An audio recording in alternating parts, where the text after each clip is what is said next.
اور ہر سال کروڑوں ٹن سبزیاں، پھل، گندم اور چاول دوسرے ملکوں کو ایکسپورٹ کرتا ہے۔ گریناڈا کا سب سے بڑا بزنس پارٹنر امریکہ ہے، جو اس کی معیشت کو کندھا دیتا ہے۔ لیکن ایک وقت ایسا بھی تھا جب امریکہ نے گریناڈا پر حملہ کر دیا تھا۔ یہ حملہ 1983 میں کیا گیا تھا۔ امریکہ نے اچانک اپنے 6000 فوجی گریناڈا کی سرزمین پر پہنچا دیے تھے۔ اس آپریشن کو ارجنٹ فیوری کا نام دیا گیا تھا اور چند ہی دنوں میں امریکہ نے یہ آپریشن جیت لیا تھا۔ محترم ناظرین، گریناڈا کا قومی کھانا آئل ڈاؤن نامی ڈش ہے۔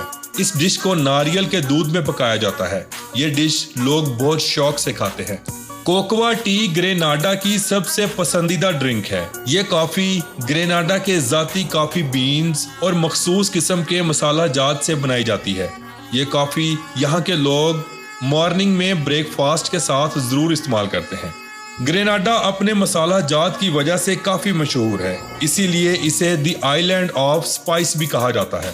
دوستوں، گریناڈا دنیا کے ان ممالکوں میں شمار ہوتا ہے جو اپنے ملک میں ایک خاص پھل جسے جائے پھل کہا جاتا ہے ایکسپورٹ کرتا ہے۔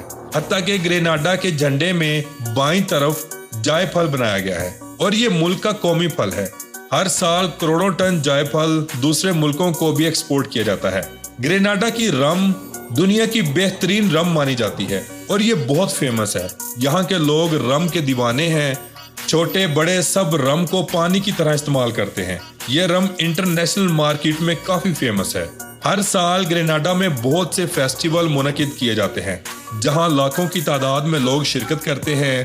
ملک کا سب سے بڑا فیسٹیول اسپائس فیسٹیول ہے۔ اس دن پورے ملک میں جشن ہوتا ہے۔ لوگ سڑکوں پر نکل آتے ہیں، خوب ڈانس کرتے ہیں، ہلا گلا ہوتا ہے۔ ملک میں جگہ جگہ پر رات کے وقت فائر ورک بھی ہوتا ہے۔ یہاں کے لوگ فیشن کو بہت لائک کرتے ہیں۔ مختلف قسم کے ڈیزائن جو دیکھنے میں بھی اچھے نہیں لگتے، یہ لوگ پسند کرتے ہیں۔ یہاں کے کپڑے اور ڈیزائن دنیا کے بڑے بڑے برانڈز خریدتے ہیں۔ گریناڈا کے لوگ خوش اخلاق اور مزاحیہ مانے جاتے ہیں۔ ہر کسی سے ہنس کر بات کرنا، چہرے پر مسکراہٹ رکھنا ان کی نیچر کا حصہ ہے۔ یہاں کے لوگ بے شک رنگ کے کالے ہیں لیکن دل کے بہت اچھے ہیں۔ غیر ملکی سیاحوں سے بہت اچھا سلوک کرتے ہیں۔ محترم ناظرین، 2004 میں گریناڈا میں ایک خوفناک طوفان آیا تھا جس کی وجہ سے پورے گریناڈا میں جانی و مالی نقصان ہوا تھا۔ ملک کے 60% لوگ بے روزگار ہو گئے تھے اور سڑکوں پر آ گئے تھے۔ گھر ٹوٹ گئے تھے۔ پھر گورنمنٹ نے دوسرے ملکوں سے امداد حاصل کر کے فی گھر کو مخصوص رقم دی تاکہ وہ دوبارہ سے اپنا گھر تعمیر کر سکیں۔ گریناڈا ڈو ملک کا قومی پرندہ ہے۔ یہ فاختہ ایک نایاب پرندہ ہے۔ پوری دنیا میں بہت تیزی سے اس کی نسل ختم ہوتی جا رہی ہے، جس کی بڑی وجہ شکار ہے۔ گریناڈا کے سمندر میں دنیا کے سب سے بڑے کچھوے کی نسل موجود ہے۔ یہ کچھوے 1 ٹن تک بھاری وزن رکھتے ہیں۔ ان کی لمبائی 2 میٹر یا اس سے بھی زیادہ ہوتی ہے۔ موجودہ وقت میں یہ دنیا کے سب سے بڑے سمندری جانوروں میں شمار کیے جاتے ہیں۔ یہاں کا موسم سارا سال تقریباً گرم ہی رہتا ہے۔ چاروں اطراف میں سمندر ہونے کی وجہ سے ہوا میں نمی رہتی ہے، اسی لیے سمندر سے پیار کرنے والے لوگ آپ کو اکثر بیچز پر ہی نظر آئیں گے۔ سارا سال بارشوں کا سلسلہ جاری رہتا ہے جس کی وجہ جنگلات ہے۔ یہ دنیا کے سب سے زیادہ سرسبز ملکوں میں شمار ہوتا ہے۔ گریناڈا میں ایک ایسی جھیل بھی موجود ہے جسے سمندری ڈائناسور کا گھر کہا جاتا ہے۔ یہ جھیل اتنی گہری ہے کہ آج تک اس کی گہرائی کا اندازہ نہیں لگ سکا۔ محترم ناظرین، گریناڈا کا کل رقبہ 348.5 مربع کلومیٹر ہے اور یہ دنیا کا 185واں بڑا ملک ہے۔ اس کے کل رقبے کے 1.6% حصے پر پانی بھی موجود ہے۔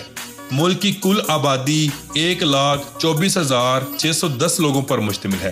یہاں 1 کلومیٹر کے اندر 825 لوگ آباد ہیں۔ آبادی کے لحاظ سے یہ ملک دنیا کے 179ویں نمبر پر آتا ہے۔ محترم ناظرین، 2023 کی رپورٹ کے مطابق گریناڈا کا سالانہ GDP صرف $2.3 بلین ہے اور فی کس آمدنی $20,195 ہے۔ یہاں روڈز کا بہترین نظام موجود ہے۔ ڈرائیونگ لیفٹ سائڈ ہے۔ گریناڈا کا کالنگ کوڈ +1/473 ہے اور انٹرنیٹ ڈومین نیم .gd ہے۔ اگر نظر ڈالیں یہاں کے لوگوں کے مذہب پر تو کل آبادی کا 96.6% حصہ کرسچن مذہب پر مشتمل ہے۔ جن میں 48.8% کیتھولزم، 39.2% پروٹیسٹنٹ اور 8.6% دوسرے کرسچن شامل ہیں۔ ان 96.6% کے علاوہ 1.3% ہندو، 0.7% رستافری، 1% کا کوئی مذہب نہیں اور باقی 0.4% لوگ دوسرے مذہبوں سے تعلق رکھتے ہیں۔ گریناڈا میں چلنے والی کرنسی ایسٹ کریبین ڈالرز ہیں۔ ایک کریبین ڈالر پاکستانی 102.9 روپوں کے برابر ہے۔ گریناڈا میں 82.4% افریقن لوگ آباد ہیں، 2.2% انڈین، 0.9% انسپیسیفائیڈ، 13.3% مکسڈ اور باقی 1.3% لوگ دوسری قوموں سے تعلق رکھتے ہیں۔ یہاں شادیاں انتہائی خوبصورت انداز میں کی جاتی ہیں۔